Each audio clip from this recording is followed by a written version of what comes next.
Magandang araw mga kamamshi! Sinong mahihilig dyan sa mga Korean food? Ayan, ngayon gagawa tayo guys ng kimbap. Ayan, kaano siya ng mga sushi rolls guys. So ayan guys, subukan natin gumawa ng kimbap.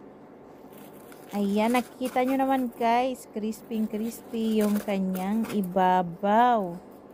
Ayan, napaka-colorful ng kanyang palaman guys.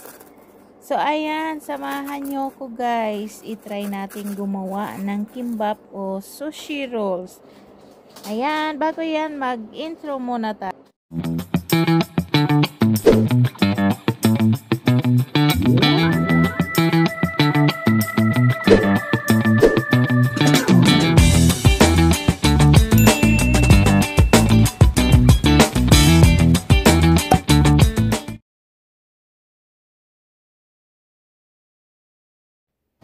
Ayan guys, umpisahan na natin. So, kailangan natin ng 7 itlog. Ayan, lagyan natin ng konting asin guys. Ayan, i-whisk na natin. At syempre, painitin na natin yung ating tifal guys. Ayan, lagyan ng mantika.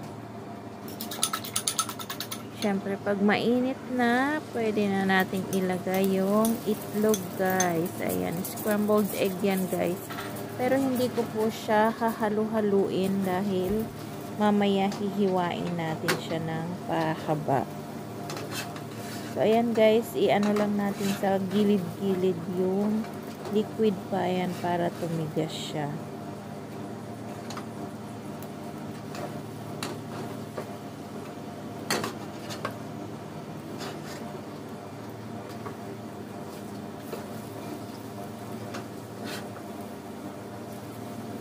So, ayan guys, kapag medyo tuyo na yung itlog, ayan, wag na pong baliktarin, kahit wag nyo nang baliktarin. Ayan, para hindi siya super dry.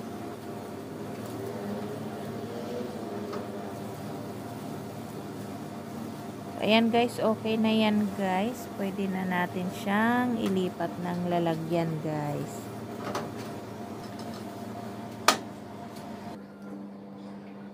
Ayan, syempre, hiwain muna natin siya ng pahahaba. Ayan, kung gusto nyo ng mas manipis pa dyan ang hiwa, guys, pwede naman. Ito naman yung additional na palaman, guys. Kailangan natin ng chicken loaf, cucumber, at carrots. Ayan, bali na blanch po yung carrots. At syempre, kailangan natin ng salmon. Ayan, nasa sa inyo po kung anong gusto nyong ipalaman. Ayan, syempre, tanggalin muna natin yung kanyang, balat, guys.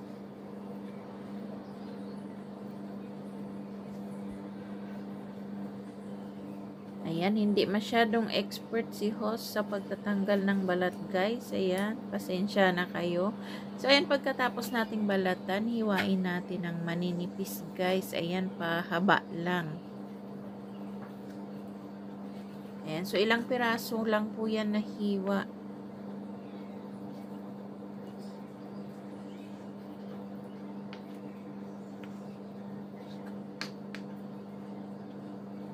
Ayan, pagkatapos nating i-slice yung salmon guys, ilagay sa plate. Lagyan ng konting olive oil. At syempre, lagyan natin ng konting oyster sauce guys. Ayan, para magkaroon na po ng lasa yung salmon. Ayan, pwede kayo gumamit ng iba pang flavor na pampalasa guys. Depende kung ano yung gusto nyong ilagay. Ayan, syempre i-brush natin yan magkabilaan guys. Ayan, tapos set aside muna natin yan. Ayan guys, nagsaing na nga pala ako ng rice. Ayan, sushi rice po yan. Ayan, syempre gumamit tayo ng chopstick para hindi masyadong madurog yung rice guys. Ayan, medyo mainit-init pa po yan. Ayan, ilipat natin ang lalagyan guys ha.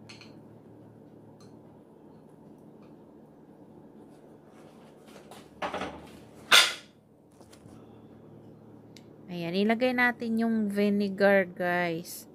Ayan, kung gusto nyo pong makita yung recipe ng paggawa ng ng sushi rice, guys. Meron akong unang upload yung sushi na fresh yung nilagay nating salmon. Ayan. So, ayan, pagkatapos nating ihalo-halo, guys. Syempre, kailangan natin ng itlog at panko breadcrumbs. Ayan ang gagamitin natin, guys. At syempre, kailangan natin ng bamboo rolling mat at yung nori. Ayan, guys. So, umpisahan na natin. Ayan, syempre, lagyan muna natin ng rice, yung ating nori.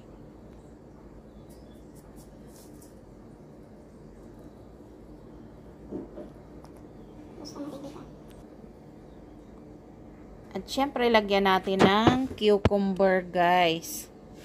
Ng carrots.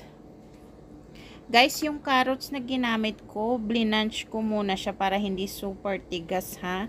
At syempre, lagyan natin ng itlog. Ayan. So, unahin natin ilagay, guys, yung chicken loaf. Tapos, i-roll na natin yan, guys. Ayan. Simpleng-simple lang po. Ayan. Kailangan diinan nyo yung inyong rolling mat, guys, para magsarado yung nori. Ayan. Pagkatapos i-roll, guys, idip natin sa itlog at syempre idip natin sa panko breadcrumbs. Japanese breadcrumbs po yan.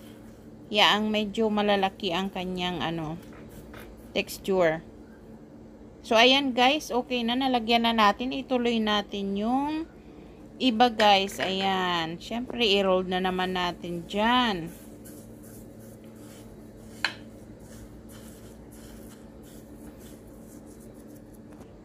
So, ayan, guys. Isunod naman natin yung ating salmon. Ayan. Maglagay ulit tayo ng rice sa nori.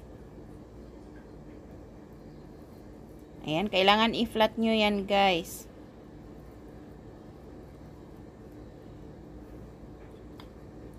Ayan, syempre lagyan natin ng salmon. Ng itlog.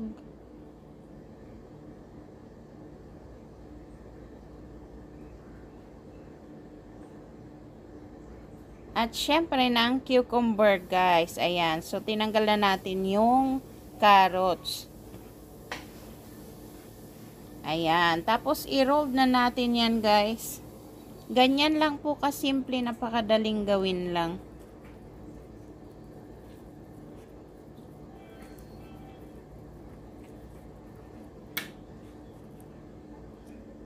Ayan, syempre i-dip din natin sa itlog, sa breadcrumbs.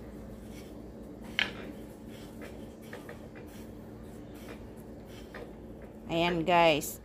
Ituloy-tuloy lang natin hanggang makagawa na tayo ng marami, guys, hanggang matapos natin yung ating mga palaman. So, ayan, guys, okay na, mag-fry na tayo. Ayan, syempre mainit na yung mantika. Ilagay na natin yung ating kimbap. Ayan, guys, huwag nyo masyadong lakasan ng apoy para hindi masunog agad yung breadcrumbs. Ayan, yan lang naman po ang lulutuin dahil luto naman po yung palaman niya sa loob. Ayan, bali palulutungin lang natin.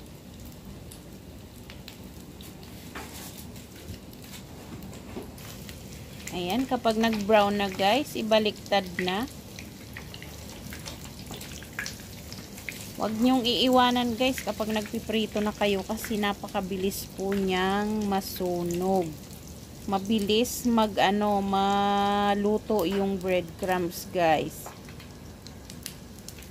Ayan. So, kailangan talaga bantayan nyo siya at lagi nyong iikot-ikot, guys. Ibabaliktad pala. Ganon. Ayan, guys. So, 3 muna ang prinito ko dahil maliit lang po yung aking kawali. Ayan. So, 3 lang ang kasya niya kasi nga mahaba yung kimbap, guys. Ayan. At syempre, May kakain na kasi. Ayan. Kaya inuna ko ng magprito ng 3 guys. So, ayan. Okay na yung kulay niya guys. Na golden brown na yung kanyang breadcrumbs. Ayan. Pwede na natin siyang tanggalin sa pagluluto guys. Ayan. Syempre, huwag kalimutan ilagay sa paper towel para sipsipin yung oil.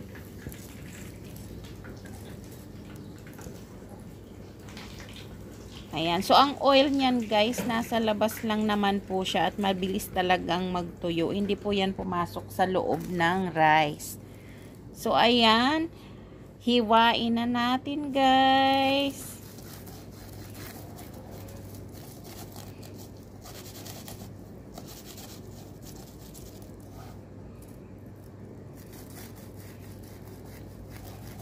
Ayan. Ang ganda ng kulay niya sa loob guys. So, diba? Colorful siya. At super crunchy yung kanyang ibabaw, guys. Ayan. So, inuna natin, guys, hiniwa yung salmon ang palaman. Ayan. Tamang-tama lang yung pagkaluto niya, guys. Hindi siya na-overcook.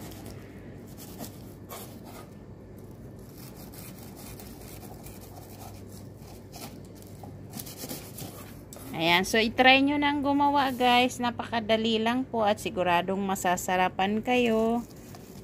Ayan, so isunod nating hiwain yung meatloaf ang palaman. Ayan, chicken loaf nga pala yan guys, hindi meatloaf.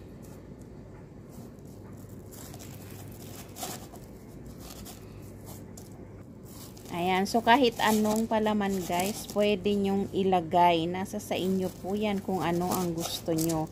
Pwede kayong gumamit ng tuna. Ayan, pwede rin ng hotdog. Ayan, nasa sa inyo kung ano yung gusto nyo guys. So ayan, sana nag-enjoy kayo sa ating recipe ngayon guys. Sana magustuhan nyo kapag itrinay nyo guys. Ayan, mag-comment lang po. Maraming salamat.